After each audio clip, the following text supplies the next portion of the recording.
Shalom Bapak Ibu Saudara sekalian, bertemu kembali dalam program Zoom, dan saya percaya berkat kasih karunia dan anugerah Tuhan, kita semakin indah, diperbaiki, diperbaharui, semakin bertumbuh, semakin menyerupai Dia, dan karena Dia kita lebih indah dari hari sebelumnya. Mari kita tunduk kepala, kita masuk dalam doa. Bapa di dalam surga, sebentar lagi kami mau belajar firman-Mu. Tuhan, tolong bantu kami supaya kami mengerti dengan jelas maksud kebenaran firman-Mu dan kami bisa melakukannya, kami bisa mengintrospeksi, dan kami semakin berhati-hati dalam menjalankan hidup ini, supaya kami sungguh-sungguh merindukan dan mengalami hidup yang semakin indah di dalam Tuhan. Hari ini lebih baik dari kemarin, dan besok lebih baik lagi dari hari ini. Berkati layakan hamba-Mu ini. Demi nama Tuhan Yesus kami sudah berdoa. Amin. Hari ini saya akan men-sharingkan firman Tuhan tentang dua dasar atau dua tipe rumah. Dua tipe rumah, yaitu dari kitab Matius. Seperti biasa kita tetap melanjutkan dari kitab Injil Matius pasal yang ke-7 ayat 24 hingga ke-29.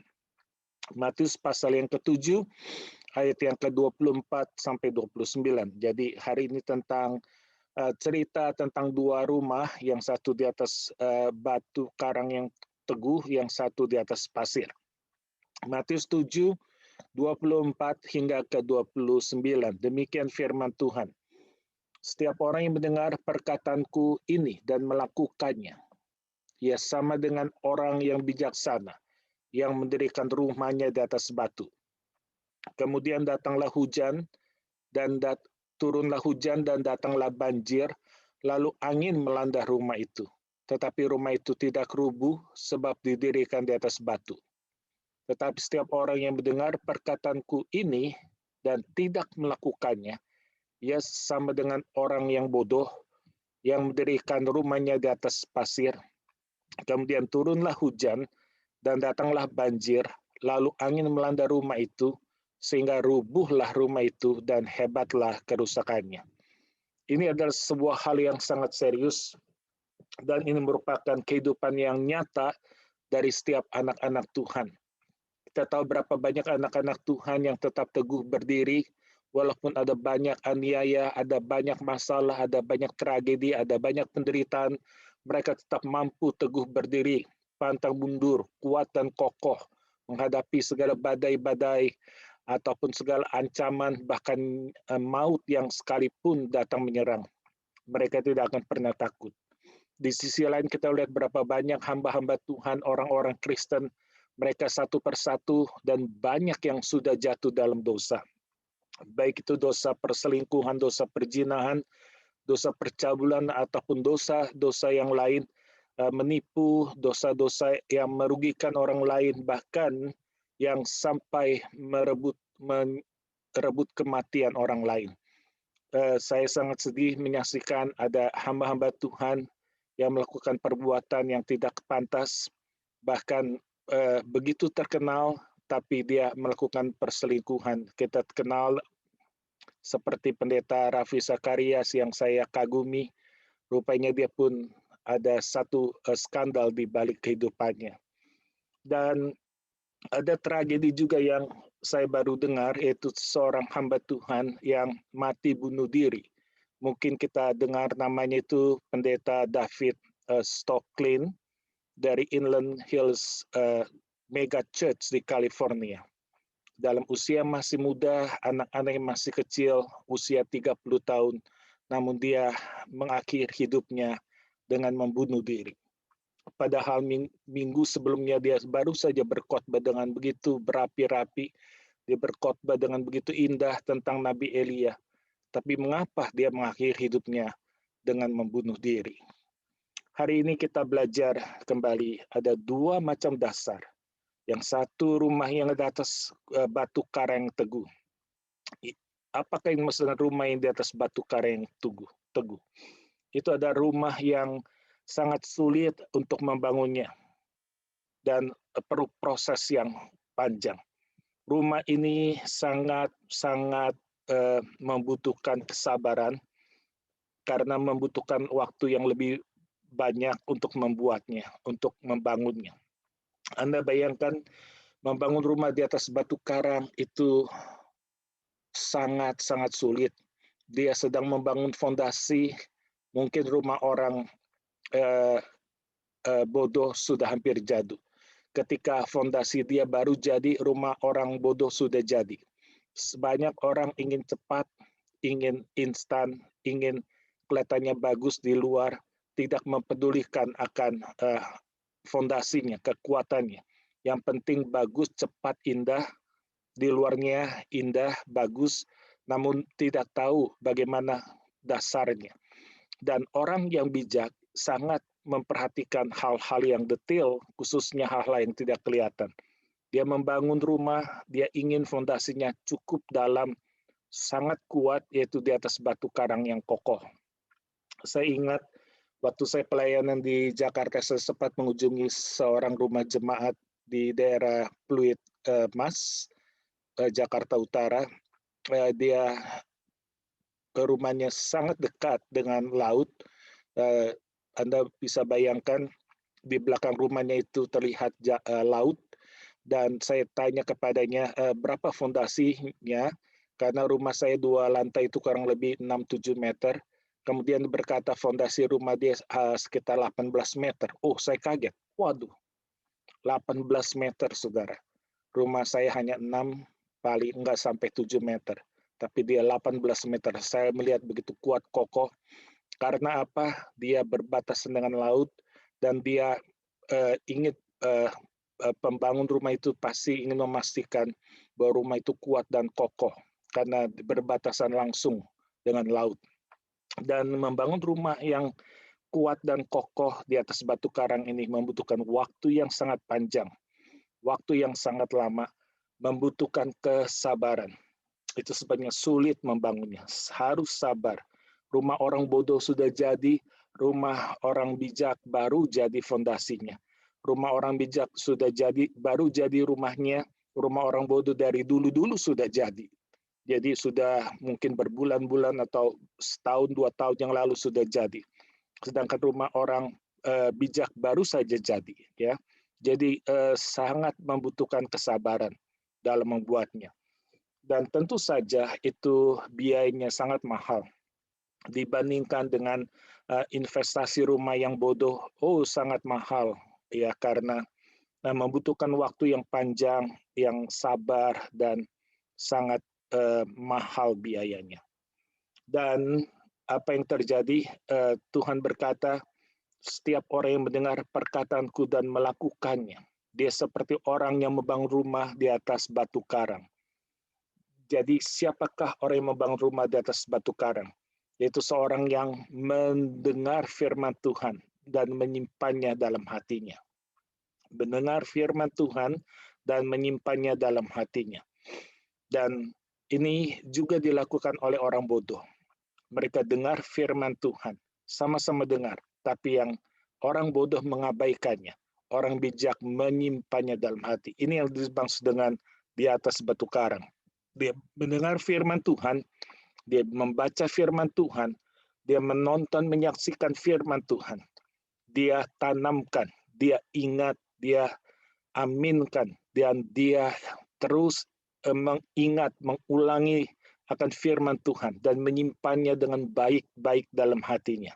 Ini yang dimaksud dengan orang yang bijak yang mendirikan rumahnya di atas batu karang.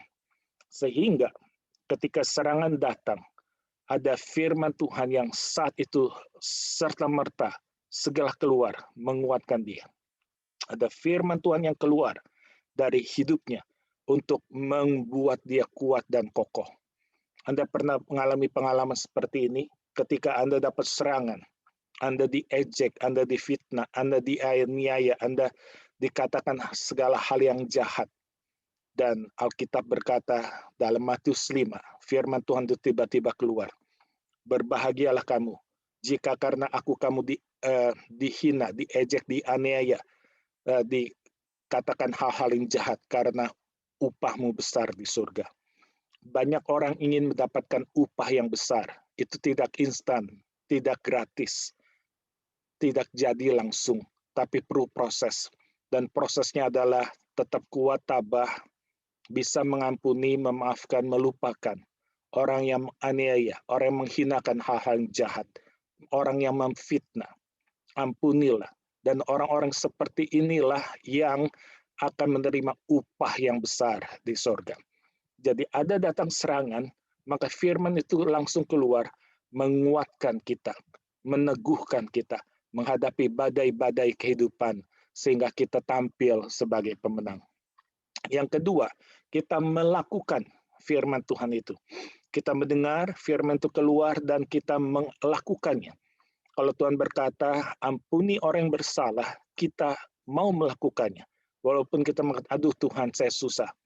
Ya, ada orang yang membuat kejahatan. Kita harus bisa mendoakan orang itu. Kita harus bisa mengasihi orang itu.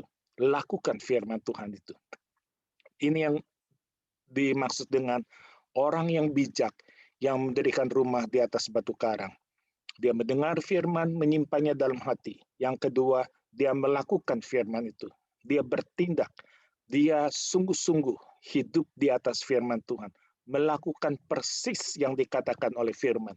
Inilah orang-orang yang berdiri di atas batu karang yang kokoh. Matius 7 berkata, setiap orang yang mendengar perkataanku ini dan melakukannya. Ya, jangan lupa orang bodoh juga mendengar perkataanku ini, ayat yang ke-26. Orang bodoh ini juga mendengar perkataanku ini dan tidak melakukannya. Orang bodoh tidak pernah melakukannya. Orang bijak yang mendirikan rumah di atas batu karang mendengar perkataanku ini dan melakukannya. Maka dialah yang disebut orang bijak yang mendirikan rumah di atas batu karang yang teguh. Kemudian datang serangan. Tuhan Yesus mengatakan serangan itu datang dalam 3 bentuk, bisa satu persatu, bisa sekaligus datang berturut-turut, bertubi-tubi. 3 serangan langsung terjadi. Serangan pertama itu adalah berupa hujan. Serangan pertama itu adalah hujan. Hujan itu dari dulu sampai sekarang sejarahnya selalu hujan itu menyerang atapnya rumah. Ya, kita ingat lagu tik tik tik bunyi hujan di atas genting. Ya, jadi hujan itu dari dulu sampai sekarang kalau dia turun dia menyerang atapnya rumah. Sehingga rumah yang atapnya tidak bagus, tidak kuat, tidak kokoh, pastilah rumah itu akan mulai goyah dan sudah ada tanda-tanda kehancuran. Anda bisa bayangkan kalau rumah itu gentingnya bocor, gentingnya pecah, nggak pernah diganti, apalagi banyak genteng yang sudah bolong, yang sudah tidak berfungsi, sehingga ketika turun hujan berdampak pada internet dan mulai air menetes ke dalam rumah, dan itu merusak barang-barang yang kena tetesan bocoran dari air hujan. Dan ini sangat berbahaya sekali kalau itu sampai mengena akan alat-alat listrik atau yang bermuatan listrik, karena itu bisa menjadikan konsleting dan rumah itu bisa terbakar, hangus. Jadi hujan itu kelihatannya sederhana, namun bila sudah ada genteng yang tidak baik, atap yang tidak pernah diperbaiki, yang bocor, yang makin besar kebocorannya, ini sangat membahayakan seisi rumah yang tinggal di dalamnya. Hati-hati dengan hujan. Kelihatannya ringan, namun ini bisa mematikan. Yang kedua itu adalah angin, ya. Angin kita melihat di Amerika, di negara kita khususnya, kita melihat dari dulu sampai sekarang ini sangat mengkhawatirkan, sangat mengerikan, dan sangat dahsyat kerusakannya. Kita tentu tahu di beberapa negara bagian seperti Texas itu ada tornado, ada hurricane, ada berbagai angin topan dengan berbagai macam nama-namanya. Angin ini bisa mengangkat rumah, dan umumnya angin itu selalu menyerang akan rumah bagian temboknya. Jadi kalau hujan itu menyerang atapnya rumah, maka angin yang keras ini seringkali dan umumnya menyerang temboknya rumah. Jadi kalau hujan datang, kemudian datang angin, maka angin itu mengambil bagian umumnya, ya, adalah bagian rumah dan bisa juga bagian atapnya. Jadi Anda bisa bayangkan kondisi rumah seperti ini kena hujan, kena angin, bisa meluluh lantakan, merobohkan seisi bangunan yang ada karena adanya hujan dan adanya angin yang keras, angin topan. Yang ketiga adalah banjir. Sehingga waktu hujan turun dan hujan itu tidak pernah dan tidak berhenti, mungkin selama beberapa jam, apalagi sampai beberapa hari, pastilah akan menyebabkan banjir. Dan banjir itu menyerang akan fondasi rumah. Menyerang fondasi rumah. Dan apa yang terjadi karena di atas pasir, pasir mudah dilarutkan, pasir sangat mudah untuk dihanyutkan. Sehingga rumah itu tinggal di atas tanpa ada dasar fondasi lagi karena pasirnya sudah larut terbawa banjir. Akibatnya berdampak rumah itu roboh dan sangat hebat kerusakannya. Banjir adalah serangan yang mematikan, yang bisa menghancurkan rumah, terlebih bila fondasinya tidak kuat, fondasinya begitu lunak tanpa dasar yang kuat seperti batu karang. Pasir adalah fondasi yang sangat berbahaya dalam mendirikan rumah. Dan apa yang terjadi?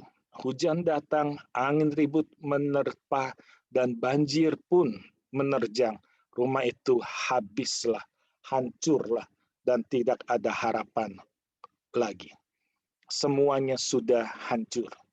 Dan apa ini maksud dengan rumah itu? Rumah itu bicara tentang iman, bicara dengan kepercayaan kita. Tadi saya sudah katakan berapa banyak anak-anak Tuhan yang sudah meninggalkan imannya karena imannya goyah. Dia tidak lagi percaya, bahkan dia mengatakan sekarang dia ateis. Kita tahu seperti Richard Templeton, melayani Tuhan bersama Billy Graham. Dari tahun 1950 begitu giat bekerja buat Tuhan. Namun 1957 dia meninggalkan pelayanan. Dan akhirnya dia menulis sebuah buku, Farewell to God.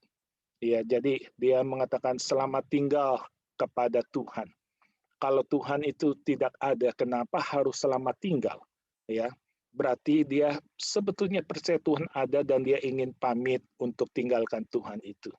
Dan dia mengklaim dirinya ateis. Jadi ada orang yang rapuh, hancur imannya karena datang serangan-serangan tersebut. Jadi rumah tersebut adalah kondisi iman, kondisi kepercayaan kita kepada Kristus. Apakah masih kuat dan kokoh di tengah-tengah zaman yang sudah rusak ini? Zaman yang sudah makin larut dalam dosa, yang semakin hari semakin jahat. Banyak anak-anak Tuhan yang sudah meninggalkan imannya. Rumah tersebut juga adalah lambang dari pelayanan kita. Rumah itu adalah iman, rumah tersebut adalah lambang dari pelayanan kita. Jadi berapa banyak orang-orang yang melayani Tuhan, namun hasil pelayanannya itu hancur lebur. Seperti ditulis dari 1 Korintus pasal yang ketiga. 1 Korintus pasal yang ketiga, ayat yang ke-11 sampai dengan ke-15, kita melihat satu kondisi orang yang melayani Tuhan. Di sana dikatakan berbagai jenis orang yang melayani Tuhan, ayat yang ke-11, karena tidak ada seorang pun yang dapat meletakkan dasar yang lain daripada dasar yang telah diletakkan, yaitu Yesus Kristus. Jadi dasarnya sama. Semua orang, kalau tadi ada dasar batu karang, ada dasar yang pasir. Kali ini Paulus menyinggung semua orang membangun pelayanannya di atas dasar yang benar, yaitu Yesus Kristus. Namun, ketika dia membangunnya, ayat yang ke-12 berkata, entahlah orang membangun di atas dasar itu dengan emas, ada orang yang membangun pelayanannya dengan emas, dengan perak, dengan batu permata, dengan kayu, dengan rumput kering atau jerami. Di sini sebetulnya ada dua jenis pelayanan. Yang pertama pelayanan yang berkualitas, yang kedua adalah pelayanan yang tidak berkualitas. Pelayanan yang berkualitas itu digambarkan seperti emas, perak, batu permata. Jadi ada yang sangat tinggi nilainya, ada yang menengah, ada yang biasa-biasa. Jadi batu permata mungkin lebih mahal dari emas. Ya, mungkin ini sangat berkualitas, sangat tinggi nilainya. Emas itu sangat indah, dan perak ini ya yang kualitas yang paling rendah, ya. Kemudian ada kayu, ya ini orang yang tidak berkualitas, namun ya dari kayu, ya tidak buruk-buruk amat. Kemudian rumput kering, wah ini lebih rendah lagi. Dan yang paling rendah itu dari jerami. Sekali kelak pekerjaan masing-masing orang akan nampak, karena hari Tuhan akan menyatakannya, sebab ia akan nampak dengan api, dan bagaimana pekerjaan masing-masing orang akan diuji oleh api. Kalau tadi diuji oleh air, hujan, oleh angin, dan oleh banjir, kali ini pekerjaan setiap orang dalam pelayanan diuji oleh api. Jadi ada yang berkualitas tetap bertahan, dan bahkan nilainya meningkat, semakin berkualitas, semakin mahal. Itu yang terbuat dari emas, perak, atau batu permata. Namun dari kayu, rumput kering, atau jerami, itu semua terbakar dan tidak ada nilainya, dan hebatlah kerusakannya. Ayat yang ke-14, jika pekerjaan yang dibangun seorang tahun uji, jadi waktu terbakar oleh api dia tetap berkualitas tahan uji, ia akan mendapat upah. Jadi jenis emas, perak, dan batu permata, orang-orang melayani dengan kualitas seperti ini akan mendapat upah. Tapi jika pekerjaannya terbakar, yaitu tentu dari kayu, rumput kering, dan jerami, ia akan menderita kerugian. Jadi semua jerih payah, semua pengorbanan dia dalam pelayanan tidak akan bernilai, karena di situ sudah terbakar dengan api, dan dia akan menderita kerugian, tetapi ia sendiri akan diselamatkan. Seperti dari dalam api, dia diselamatkan, tetap dia memperoleh hidup yang kekal, tapi semuanya sudah menjadi terhangus, terbakar. Tidak ada upah dari jerih lelah pelayanannya. Namun dia tetap diselamatkan seperti dari dalam api. Oh, ini sangat menegangkan, karena dia tetap diselamatkan keluar dari api. Ini jenis orang yang melayani dengan tidak sungguh-sungguh, dengan tidak berfokus pada Tuhan, dengan tidak hidup dalam kesuciannya, dengan tidak berkobar-kobar dalam api Roh Kudus yang sungguh-sungguh bekerja buat pekerjaan Tuhan, dan hasilnya terbakar dalam api. Jadi bagaimana dengan kita sekalian? Kalau suatu saat kita mengalami tantangan, kita mengalami banyak masalah, kita mengalami mara bahaya, bisa kita tetap kuat dan kokoh. Bahkan dari pelayanan yang kita lakukan, kita persembahkan, inilah Tuhan yang bisa aku perbuat selama aku hidup di dunia. Dan Tuhan berkata, marilah kepadaku, hai hambaku yang baik dan setia. Gelar yang begitu terhormat, hamba yang baik dan setia. Karena kita sungguh-sungguh melayani dia dengan kualitas seperti emas, perak, ataupun batu permata. Biar kiranya Tuhan bantu kita sungguh-sungguh melayani dia, sungguh-sungguh menjaga iman kita sampai akhir hidup ini. Amin. Tuhan tolong bantu kami supaya kami sungguh-sungguh menjaga iman kami, menjaga pelayanan kami semurni di hadapan Tuhan, sehingga Tuhan kami boleh melihat Engkau menilai bahwa semuanya itu sungguh karena kami mengasihi Tuhan. Semuanya itu karena kami ingin segala kemuliaan hanya bagi nama-Mu. Berkati setiap pendengar dari firman Tuhan ini, supaya kami boleh lebih berhati-hati, dan kami boleh lebih sungguh-sungguh melakukan pekerjaan, berjalan dalam hidup ini. Demi nama Tuhan Yesus kami sudah berdoa. Amin. Tuhan memberkati Bapak Ibu sekalian. Sampai kita bertemu kembali dalam program selanjutnya. Tuhan memberkati. Amin.